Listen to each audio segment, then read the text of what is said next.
everybody, my name is Alex. Weather can be in all circumstances and can be all shapes and sizes and can be dangerous or can just cause minor damage. But actually, these weathers are not the same extreme weathers as today I'll talk about the extreme weathers of the north and south and also in the tropic areas of the earth and where we can protect them. So now let's begin and talk about extreme weather. Weather, as you already know, here what you know, that weather can be hot or dry or wet or soggy or windy. And there are lots of types of weathers, right? But I have one secret to tell you, that weather can also be extreme. Because don't you think that maybe rain can cause weather? And that's not just all, because there is precipitation like, for example, sleet or hail or snow. And I've almost forgot to tell you more about the water cycle, because at first it collects water from the airs and gases and evaporates from the water, and it turns into and condenses into tiny clouds. This part is called condensation, and the before part is called evaporation, and the first part is called collection. Collection is what we don't have to care about that, but it's important to learn more. And let's get back to this. And soon when it goes around just like a circle, and it will turn into, it holds so many of the water droplets from the collection water that it ready to burst and explode and turn into gray clouds. It rains so much that it causes thunderstorms, hail, sleet, snow, and rain. Now, where are we? Now, let's get back. So, it cannot be all because it's just a precipitation. And precipitation can cause more damage than ever. Because it's not a fair and good weather that we almost think. And that relies on the topic today that extreme weather can harm many people. Now, let's see rain. Rain is commonly known all over the world because rain is most common in some areas like wet and soggy and many marshes and lakes. So, rain is a common, and I bet you already know which rain droplets come from the sky. It rains like there's inside clouds, and the water go down and to make mud puddles, and we can jump in. But there are different opinions about people that can jump and like just like the weather. It belongs to, well, moderate. Like rain is just someone's opinion if they like it or not. Now, let's get back. And let's get forward up. The second thing is also commonly known, but in some warmer areas near the equator, there might be no of this thing, which is snow.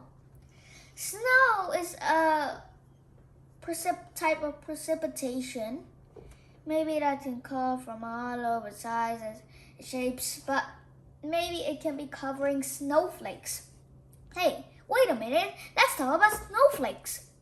Snowflakes are formed when tiny freezing water droplets form some rocks, and it turns into like a force shape and it stretches out with its arms.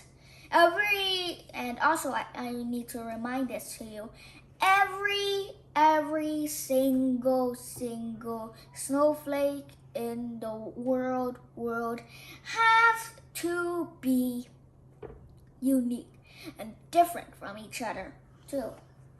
So that's why, well, it's just a matter of fact that snow is, well, like tiny substances and etc. and more. And sleet. And also, I forgot to tell you about the two sleets. Now, let's go back to the sleet. And sleet is when the ice melts into, it's like tiny rain droplets. It's almost similar like to hail, but the rocks of ice just melt and strong, well, and turn into tiny pieces and decided to melt in contact even in cold air because it's melt with the snow. And now let's compare the snow and the sleet.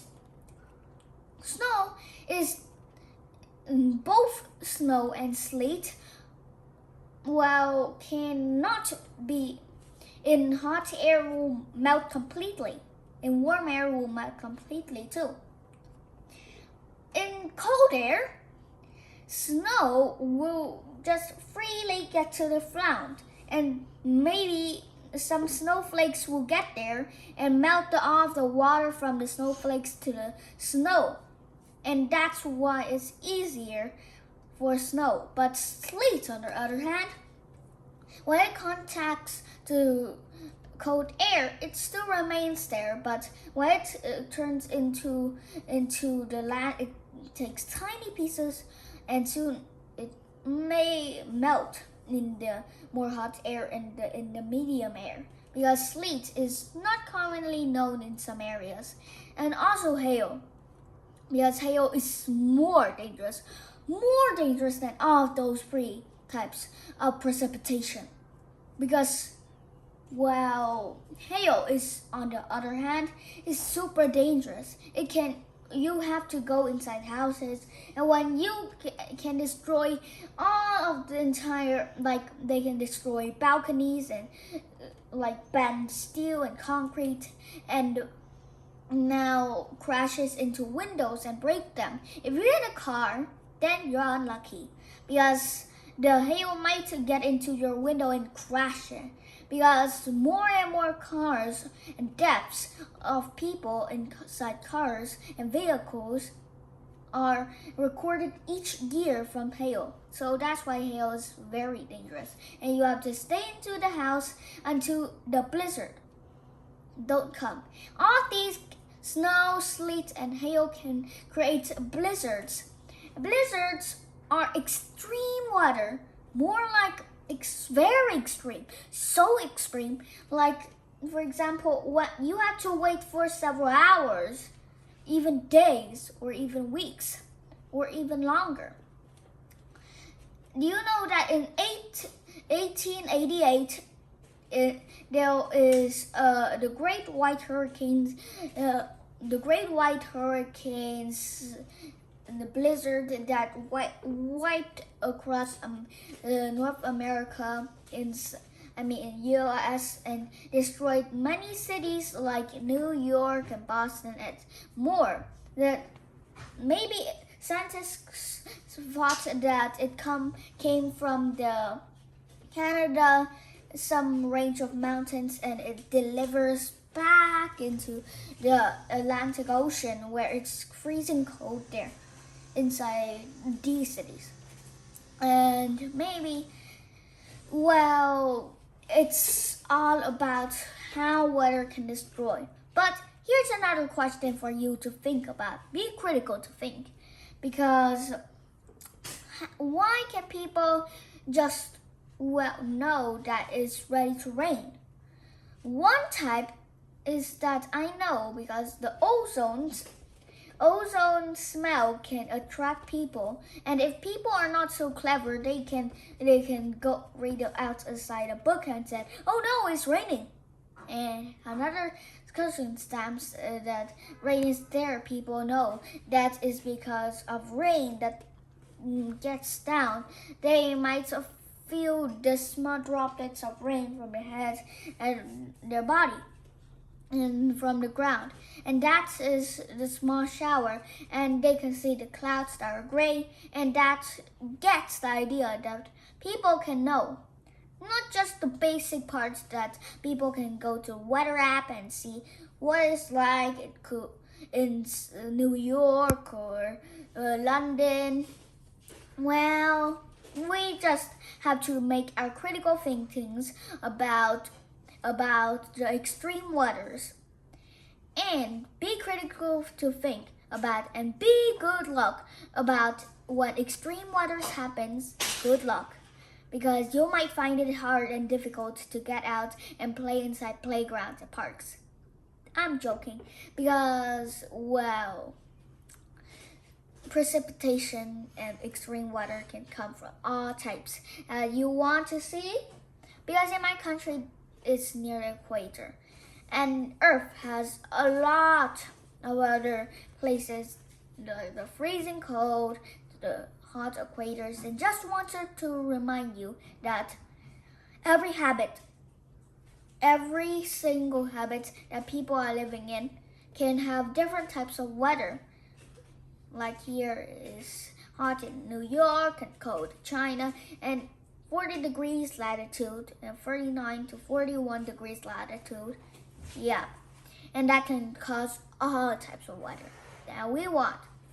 From the equator to Earth, from extreme weather to types of precipitation, it can be very difficult and very easy just by looking at our friendly and dangerously thing about and phenomenon from natural things from the other places. Well, it's just that, because weather can come in all chances, maybe or not. So what do you think about extreme weather? Let me know, and don't forget to like and subscribe. Goodbye everybody, and thank you for listening.